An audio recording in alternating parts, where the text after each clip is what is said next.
اعوذ باللہ من الشیطان الرجیم بسم اللہ الرحمن الرحیم وبہ نستعین وصلی اللہ علی سیدنا محمد وآلہ الطاہرین ورحمۃ اللہ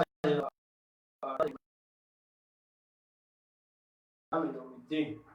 بسم اللہ الرحمن الرحیم. قال اللہ تبارک و تعالی فی القرآن المجید وهو اصدق الصادقین وقوله الحق. درس تفسیر و ترجمہ قرآن مجید آپ تمام ناظرین و سامعین کی خدمت میں مسلسل پیش کیا جا رہا ہے.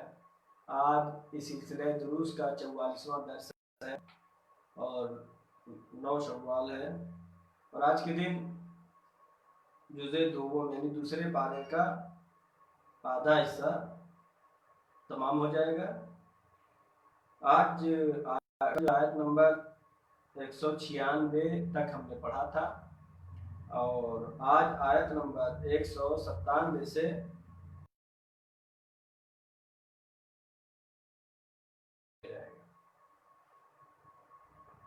بسم اللہ الرحمن الرحیم.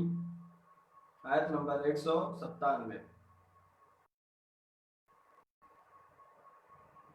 الحج اشہر معلومات فمن فرض فیہن الحج فلا رفث ولا فسوق ولا جدال فی الحج وما تفعلوا من خیر یعلمہ اللہ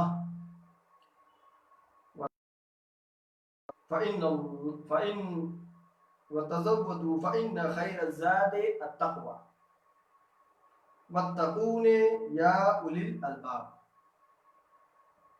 بحث جو ہے مراسم حج کے بارے میں چل رہی ہے، اور جیسا کہ میں نے کل بھی تذکرہ کیا تھا کہ قرآن مجید کلی قاعدے بتاتا ہے، اور تفصیلی کی قواعد کے لیے، تفصیلی احکام شریعت کو معلوم کرنے کے لیے آج کے جبکہ امام پردہ غیب میں ہیں، مراجع اکرام کے توضیح مسائل جو ہیں ان کے ذریعے سے مراجعہ کیجیے. البتہ یہاں پر صرف اس عنوان سے کہ کہاں پہ قرآن مجید میں کون سے ہوئے ہیں اتنا معلوم ہو جائے گا، اور کچھ احکام میں جو کلی چیزیں ہیں وہ بیان ہو رہی ہیں. الحج اشہر معلومات، کہتے ہیں حج کا ایک مہینہ ہے، شہر ہے، مہینے ہیں، معلومات جو کہ معلوم ہے، بالکل واضح ہیں. یعنی حج کب کیا جاتا ہے یہ عام ہے، سبھی مسلمان جانتے ہیں. فمن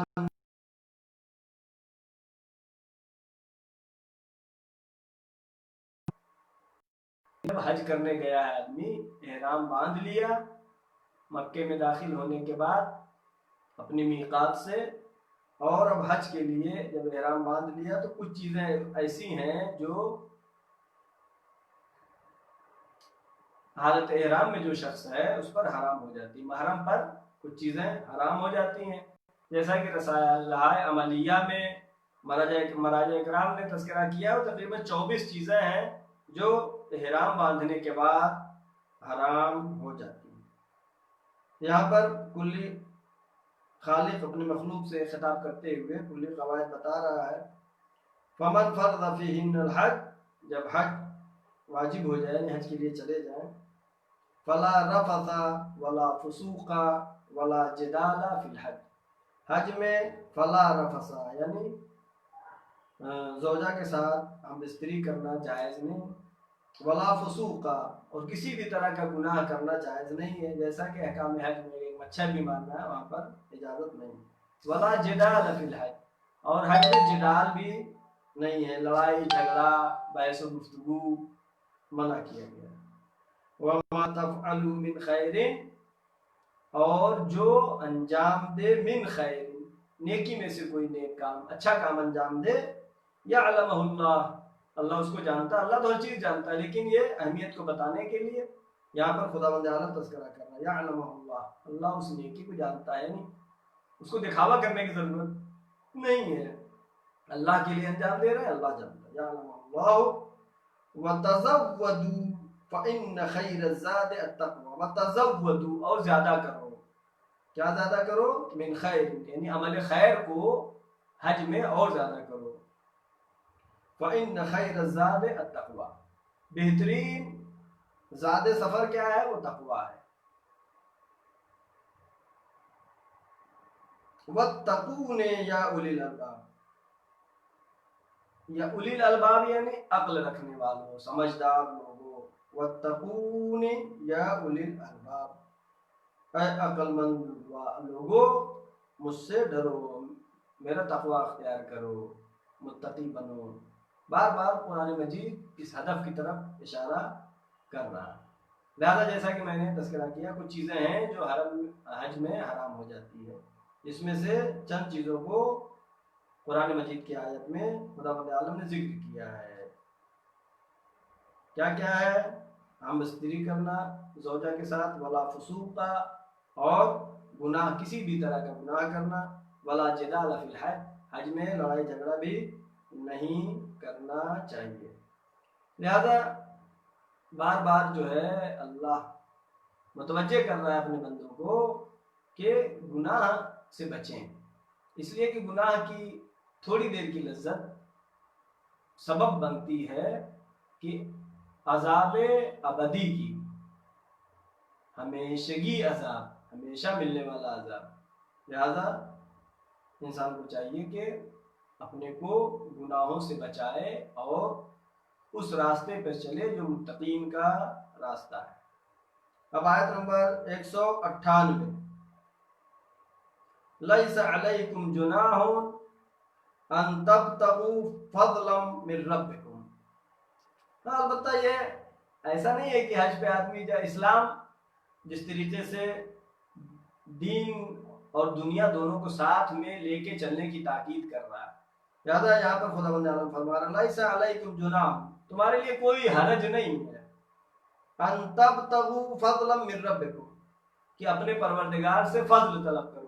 مفسرین نے بیان کیا فضل سے مراد یہاں پر مال ہے، تجارت ہے، یعنی اسلامی مارکیٹ جہاں پر تمام دنیا کے لوگ جمع ہوتے ہیں. البتہ سامان جو وہاں سے آدمی خریدتا ہے بزنس کے لیے اگر، تو وہ اسلامی ملک کا ہو، نہ کہ جو ہے دوسرے ممالک کا، کسی بھی یہودی ملک کا، عیسائی ملک کا مال خریدے. فلا جناح لیس علیکم جناح، کوئی حرج نہیں ہے تمہارے اوپر، ان تبتغوا فضلا من ربکم، اللہ سے فضل طلب کرو یعنی مال طلب کرو. فَإِذَا أَفَضْتُمْ، اب آگے حکم بیان ہو رہا ہے. فَإِذَا أَفَضْتُمْ، اور جب تم کوچ کرو، یعنی عرفات سے کوچ کرنے کی بات ہو رہی ہے، عرفات سے حرکت کرو.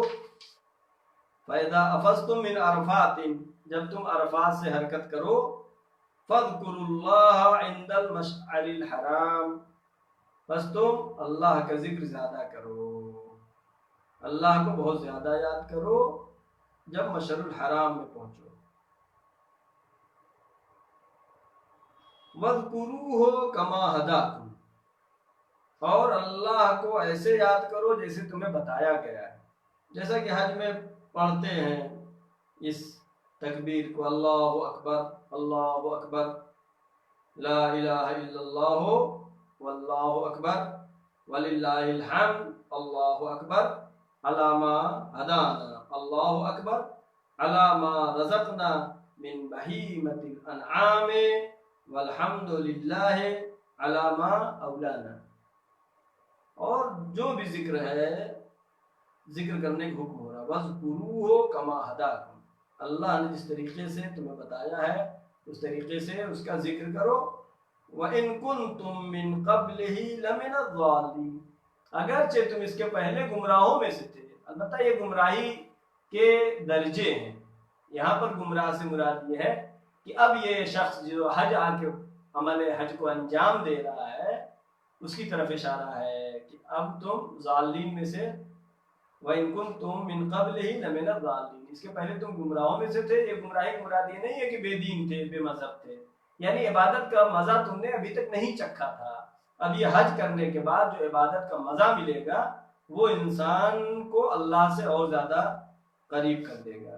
لہذا اس آیت میں ایک چیز جو تذکرہ ہوا ہے وہ کیا ہے؟ فَلَا جُنَاحَ أَن تَبْتَغُوا فَضْلًا مِّن رَبِّكُمْ، کوئی حرج نہیں ہے اللہ سے فضل یعنی مال طلب کرو. یعنی یہاں پر اقتصادی معاملے کو بھی خداوند عالم نے تذکرہ کیا ہے. اور پیغمبر اکرم حضرت محمد مصطفیٰ صلی اللہ علیہ وآلہ وسلم نے جو مسجد بنوائی تو مسجد کے بغل میں مارکیٹ بھی بنوائی. تو معلوم ہوا کہ دین اسلام دنیا سے جدا ہو کر کے زندگی گزارنے کا نام نہیں ہے. جیسے ہندو مذہب میں ہے کہ اگر دیندار بننا چاہ رہے ہیں تو جنگل میں چلے جاؤ، سادھو بن جاؤ. عیسائی مذہب میں ہے کہ شادی نہیں کرو اور دنیا کو چھوڑ دو بالکل. نہیں، دین اسلام یہ کہتا ہے کہ دین اور دنیا کو ساتھ میں لے کر کے چلو. لہذا فضلا من ربکم، اللہ سے فضل طلب کرو. اور قرآن مجید میں جیسا کہ پہلے بھی میں نے تذکرہ کیا کہ 115 مرتبہ لفظ دنیا آیا ہے تو 115 مرتبہ لفظ آخرت بھی آیا ہے. یعنی اسلام حقیقی وہ ہے دنیا اور آخرت کو ساتھ لے کر کے چلنا ہے. لہذا اعمال حج میں سے جو بیان ہوا ہے وہ کیا ہے؟ شب عید قربان یعنی بقرعید کی رات میں جب آدمی چاہیے کہ عرفات میں جائے، مقام عرفات پر.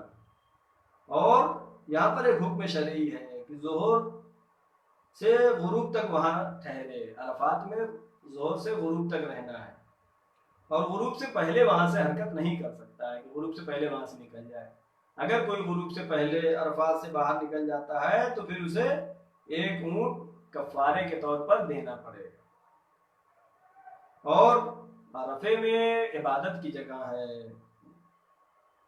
جیسا کہ آپ سنتے رہتے ہیں روز عرفہ دعائے عرفہ بھی پڑھتے ہیں. تاکید ہوئی ہے کہ دعائے عرفہ کو جو امام حسین علیہ السلام نے پڑھی تھی حج کو عمرے سے بدلا، چونکہ یزید نے قاتلوں کو بھیج دیا تھا جو حالت احرام میں تلوار چھپا کر کے لائے تھے. لہذا امام نے حج کو عمرے سے بدلا، دعا ایک پڑھی. دعا کا نام دعائے عرفہ ہے.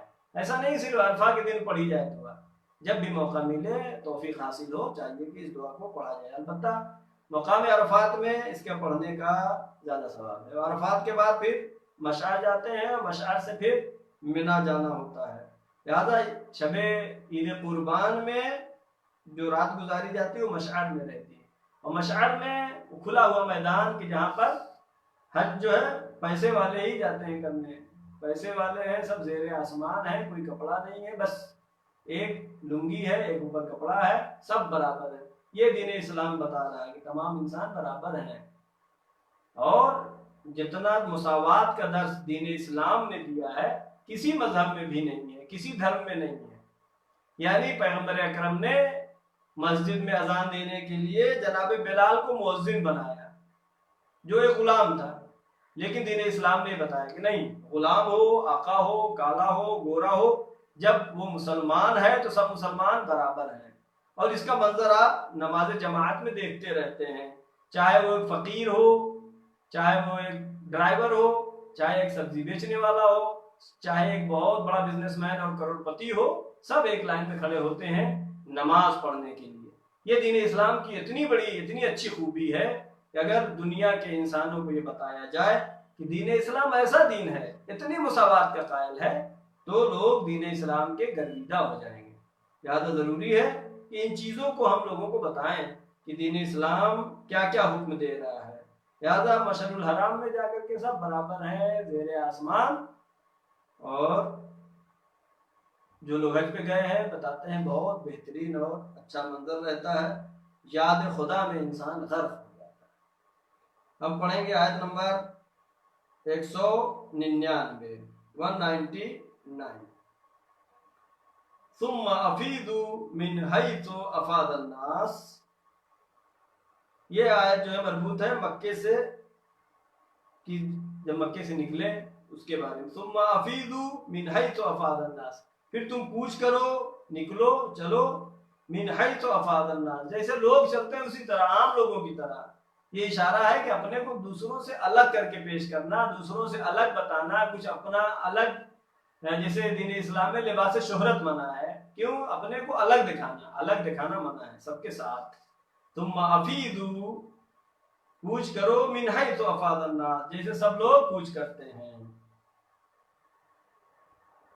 لہذا یہاں پر ایک اشارہ ہے کہ مجلس میں، جلوس میں، نماز میں عام لوگوں کی طرح رہنا چاہیے، نہ کہ جو ہے اپنا کوئی استثنائی دکھائے کہ میں پہلی صف میں نماز پڑھتا تھا تو پہلی ہی میں پڑھوں گا، آج نہیں جگہ ملی دھکا دے کر کے جا کر کے آگے پہلی صف میں کھڑے ہو جائے، ایسا نہیں، لوگوں کی طرح عام پبلک کی طرح سے سب برابر ہیں، اسلام میں سب برابر ہیں، تم حافظ ایسے ہی کچھ کرو جیسے سب لوگ کرتے ہیں، واستغفر اللہ ان اللہ غفور رحیم، زیادہ سے زیادہ اللہ سے استغفار کرو کہ خدا بند عالم، واستغفر اللہ، اللہ سے استغفار کرو، ان اللہ بے شک اللہ غفور رحیم، غفور بھی ہے اور رحم کرنے والا بھی ہے، معاف کرنے والا بھی ہے اور رحم کرنے والا بھی ہے۔ بار بار قرآن مجید میں اس بات کی طرف خالق نے اشارہ دیا ہے کہ اللہ کی رحمت سے مایوس نہیں ہونا چاہیے، کتنا بھی گنہگار ہو خدا کی بارگاہ میں جا کے توبہ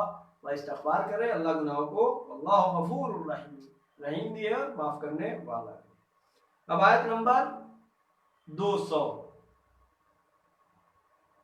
فَإِذَا قَضَيْتُم مَّنَاسِكَكُمْ فَاذْكُرُوا اللَّهَ كَذِكْرِكُمْ آبَاءَكُمْ۔ اب جو ہے حج تمام ہونے کے بعد کی بات ہے۔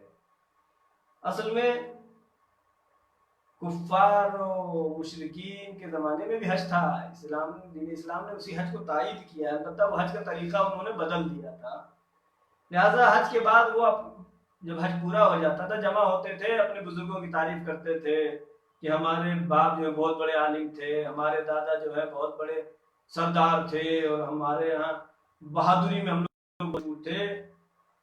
تو آیت کیا کہہ رہی ہے؟ فَإِذَا قَضَيْتُم مَّنَاسِكَكُمْ، جب تم حج پورا کر لو، فَاذْكُرُوا اللَّهَ كَذِكْرِكُمْ آبَاءَكُمْ أَوْ أَشَدَّ ذِكْرًا، بس تم ذکر کرو اللہ کا،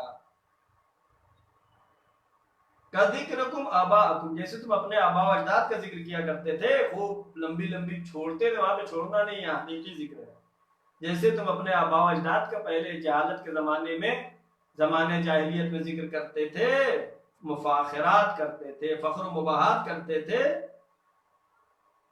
فاذکروا اللہ، اللہ کا ذکر کرو، اللہ کا تذکرہ کرو، اللہ کو یاد کرو، کذکرکم آباءکم، جیسے اپنے آباء و اجداد کا ذکر کر، او اشد ذکرا، یا اس سے بہتر اور اچھے طریقے سے اللہ کا ذکر کرو۔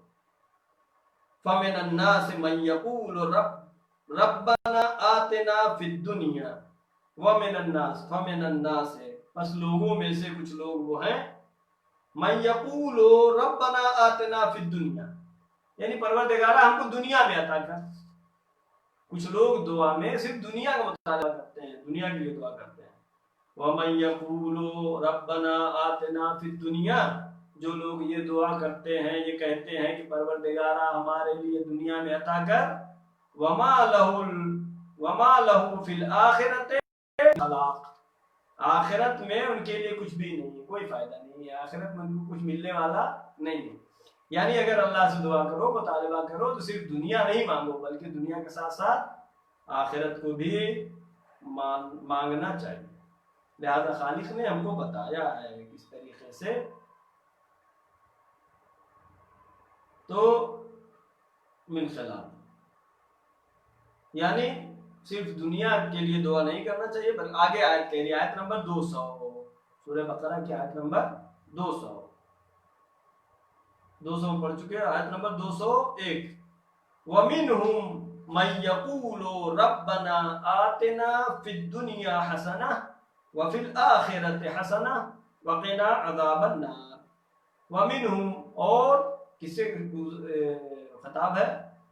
فَمِنَ النَّاسِ، لوگوں میں سے کچھ وہ ہیں جو صرف دنیا مانگتے ہیں، پچھلی آیت میں ذکر ہوا۔ اس آیت میں کیا ہے؟ وَمِنْهُمْ، یعنی مِنَ النَّاسِ، لوگوں میں سے کچھ لوگ ہیں، مَن يَقُولُ، جو یہ کہتے ہیں، رَبَّنَا آتِنَا فِي الدُّنْيَا حَسَنَةً، پروردگارہ ہم کو دنیا میں نیکی عطا کر، وَفِي الْآخِرَةِ حَسَنَةً، اور آخرت میں بھی نیکی عطا کر، وَقِنَا عَذَابَ النَّارِ، اور آگ کے عذاب سے، جہنم کے عذاب سے ہمیں محفوظ رکھ۔ تو یہاں پر جو ہے دعا کرنے والے دو طرح کے لوگ ہو گئے، ایک وہ ہے جو صرف دنیا مانگتے ہیں، جن کے لیے آخرت میں کچھ نہیں ہے، ایک وہ ہے جو دنیا اور آخرت دونوں مانگتے ہیں، اور یہ جو دعا ہے آپ قنوت میں پڑھتے ہیں، ربنا، اب معلوم ہو گیا کہ یہ دعا جو ہے سورہ بقرہ کی آیت نمبر 201 ہے، جو ہم نماز میں پڑھتے ہیں قنوت میں، ربنا آتنا فی الدنیا حسنہ وفی الآخرۃ حسنہ وقنا عذاب النار، پروردگارا ہم کو دنیا میں بھی نیکی عطا کر، آخرت میں بھی نیکی عطا کر، وقنا عذاب النار، اور جہنم کی آگ سے ہمیں بچا۔ یہ بہت اہم چیز ہے کہ انسان کیسا ہے دنیا میں۔ اگر کسی انسان کو سمجھنا ہے کہ وہ کیسا ہے، انسان نے کہا ہے کسی انسان کو سمجھنا ہے تو اس کے دوستوں کو دیکھو کیسے ہیں، اس کے ملنے جلنے والے کیسے ہیں۔ جیسا انسان ہوگا، نیک انسان کے ملنے جلنے والے نیک ہوں گے، نیک انسان کے دوست اچھے لوگ ہوں گے، برے انسان کے دوست برے لوگ ہوں گے۔ یاد اگر پہچاننا ہے کسی کو تو اس کے دوستوں کو دیکھو۔ اب یہاں پر آیت میں کیا کہا؟ ربنا آتنا فی الدنیا حسنہ، حسنہ مطلق آیا ہے، یعنی یہ نیکی نہیں، یہ اچھائی نہیں، یہ اچھائی نہیں، بلکہ مطلق حسنہ، جو بھی اچھائی ہے پروردگار ہمیں عطا کر، چاہے علم ہو، چاہے عزت ہو، مال ہو، سب کچھ خدا سے انسان کو مانگنا چاہیے۔ فی الدنیا حسنہ، مطلق دعا، خدا سے چیز مانگے، مثلا کہ پروردگارہ ہمیں طاقت عطا فرما، پروردگارہ ہمیں علم عطا فرما۔ اب اس میں معین نہ کرے کہ اس چیز کا علم عطا فرما، یہ چیز ہم کھا لیں تو طاقت عطا ہو جائے، نہیں کہتے بادام عطا فرما، پستہ عطا فرما، نہیں، بلکہ قدرت عطا فرما۔ قدرت جب عطا فرما تو سب کچھ اللہ جو ہے دے گا۔ لہذا دعا جو ہے کیا ہونی چاہیے؟ اس آیت نے بتایا دعا مطلق ہونا چاہیے، دعا کو مقید نہیں کرے، مطلب پروردگارہ اولاد عطا فرما، تو اولاد میں نہیں کہ بیٹی عطا فرما، بیٹی نہیں، دعا جو ہے مطلق ہونا چاہیے، یعنی راستے کو ہم کو معین نہیں کرنا چاہیے، بلکہ مطلب ہے پروردگار ہم کو مال عطا فرما، تو مال عطا فرما یا مالدار کر دے، یہ دعا ٹھیک ہے، لیکن اس طریقے سے عطا فرما، یعنی آپ راستہ معین کر کے اپنے لیے محدود کر رہے ہیں۔ لہذا اس آیت نے بتایا کہ دعا ہم کو مطلق کرنا چاہیے، دعا محدود نہیں ہونی چاہیے کہ ایک ایک چیز، البتہ جو روایات میں ہے کہ نمک بھی مانگو تو خدا سے دعا کرو۔ لہذا کامیاب وہی لوگ ہیں کہ جو ربنا آتنا فی الدنیا حسنہ وفی الآخرۃ حسنہ، دنیا میں بھی عطا کر، آخرت میں بھی عطا کر۔ آخر میں دعا ہے پروردگارہ محمد وآل محمد کے صدقے میں، چاہدہ معصومین علیہ السلام کے صدقے میں ہمیں دنیا اور آخرت میں حسنہ عطا فرما۔ پروردگارہ محمد وآل محمد کے صدقے میں، چاہدہ معصومین علیہ السلام کے صدقے میں ہم نے جو یہ چند آیات کی تلاوت، ترجمہ اور تفسیر کے ساتھ پڑھی ہے، پروردگارہ چاہدہ معصومین علیہ السلام کے صدقے میں اس کا جو بھی ثواب حاصل ہو، ہمارے مرحومین کو ایصال ثواب فرما۔ پروردگارہ محمد وآل محمد کے صدقے میں جو بھی پریشان حال ہیں، ان کی پریشانیوں کو برطرف فرما، معبود جو مقروض ہیں ان کے قرضوں کو عطا فرما۔ پروردگارہ جو بھی مریض ہیں ان کو شفائے کامل و عاجل عطا فرما۔ معبود اس کورونا بیماری سے جلد از جلد تمام انسانوں کو نجات عطا فرما۔ پروردگارہ محمد وآل محمد کے صدقے میں علماء اکرام، مراجع اکرام، بالاخص آیت اللہ سیستانی و مقام معظم رہبری کی حفاظت فرما۔ پروردگارہ محمد وآل محمد کے صدقے میں پرچم اسلام کو سربلند فرما، پرچم کفر و نفاق کو سرنگو فرما۔ معبود امام زمانہ کے ظہور میں تعجیل فرما، ہم سب کو ان کے یاور و انصار میں شمار فرما۔ وآخر دعوانا ان الحمدللہ رب العالمین، والسلام علیکم ورحمۃ اللہ وبرکاتہ۔